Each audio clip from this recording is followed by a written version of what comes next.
بسم اللہ الرحمن الرحیم۔ السلام علیکم دوستوں، جیسا کہ آپ جانتے ہیں عطا اللہ شاہ بخاری کی ویسے تو ہزاروں کرامات ہیں، جن میں سے چند کرامات کا ذکر میں یہاں کروں گا۔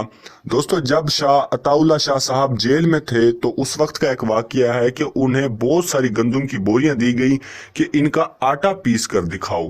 تو اس وقت کے جیلر کہتے ہیں کہ جب میں نے دیکھا کہ شاہ صاحب نے آٹا پیسنا شروع کیا تو ساتھ ہی ساتھ انہوں نے قرآن مجید بھی پڑھنا شروع کر دیا، تو میں کیا دیکھتا ہوں کہ چکی خود بخود آٹا بنانے لگ جاتی ہے۔ ایسی ایک اور کرامات ہے، شاہ صاحب جیل میں تھے تو انگریزوں نے ان پر بے حد ظلم و ستم کیے اور ان کو ایک بھوکے شیر کے سامنے ڈال دیا۔ دوستو، اس وقت جو شیر تھا اسے کئی دن بھوکا رکھا گیا اور اسے درندگی کی حد تک ابھارا گیا۔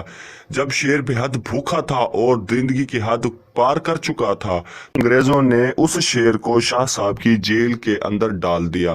جیسے ہی شیر کی نظر شاہ صاحب پر پڑی اور شاہ صاحب کی نظر شیر پر پڑی تو شیر نے فوراً جا کر شاہ صاحب کے پاؤں چاٹنے شروع کر دیے اور جیل کے سامنے آ کر بیٹھ گیا۔ گویا ایسے لگ رہا تھا جیسے شیر کہہ رہا ہو اگر ہے کسی کی ہمت تو آ کر شاہ صاحب کو ہاتھ لگا کر دکھائے۔ تو عطا اللہ شاہ صاحب کوئی عام خطیب نہیں تھے، وہ کوئی عام خطابت نہیں کرتے تھے، وہ تو برے صغیر کا چپا چپا جانتے تھے اور وہاں کے لوگ بھی جانتے تھے کہ عطا اللہ شاہ صاحب بخاری کتنے بڑے معزز اور عظیم شخص ہیں۔ دوستو، سید عطا اللہ شاہ بخاری صاحب حسنی اور حسینی سید تھے، وہ بہت بڑے خطیب تھے اور کمال کی تقریر کرتے تھے۔ آج تو ہماری خطابت سننے کے لیے لوگ آدھا گھنٹہ بھی نہیں نکالتے۔ ان کا خطاب عشاء کی نماز کے بعد شروع ہوتا اور ساری ساری رات خطابت چلتی رہتی۔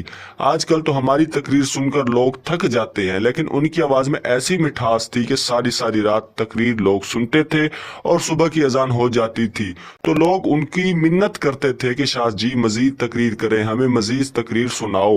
عطا اللہ شاہ صاحب بخاری کا بیان سن کر بڑے بڑے ہندو، انگریز، سکھ اور دوسرے مذہب کے لوگ مسلمان بھی ہو جاتے تھے۔ دوستو، عطا اللہ شاہ صاحب بخاری نے اپنی ساری زندگی انگریزوں کے خلاف جہاد میں گزاری۔ وہ تو انگریزوں کو کہتے تھے یہ برے صغیر چھوڑ دو، یہ تمہارا نہیں ہے، اس پر آپ نے ناجائز قبضہ کیا ہے اور یہاں سے نکل جاؤ۔ ایک بار کسی نے شاہ جی سے پوچھا آپ کی زندگی کیسے گزر گئی تو انہوں نے کہا کہ میری زندگی دو چیزوں میں گزری ہے، ایک جیل میں اور دوسری ریل میں۔ ریل مطلب یعنی دین اسلام کی تبلیغ کرتے ہوئے انہوں نے جتنا سفر کیا وہ ریل میں گزر گئی، اور دوسری دین اسلام کی خاطر، اسلام کو بچانے کے لیے دین اسلام کی خاطر سمراج کی جیل میں گزر گئی۔ تو اگر یہ ویڈیو آپ کو پسند آئی ہے تو میرے چینل بخاری ہب کو لائک، شیئر اور سبسکرائب کرنا نہیں بھولیے گا۔ ملتے ہیں اگلی ویڈیو میں، تب تک کے لیے اللہ حافظ۔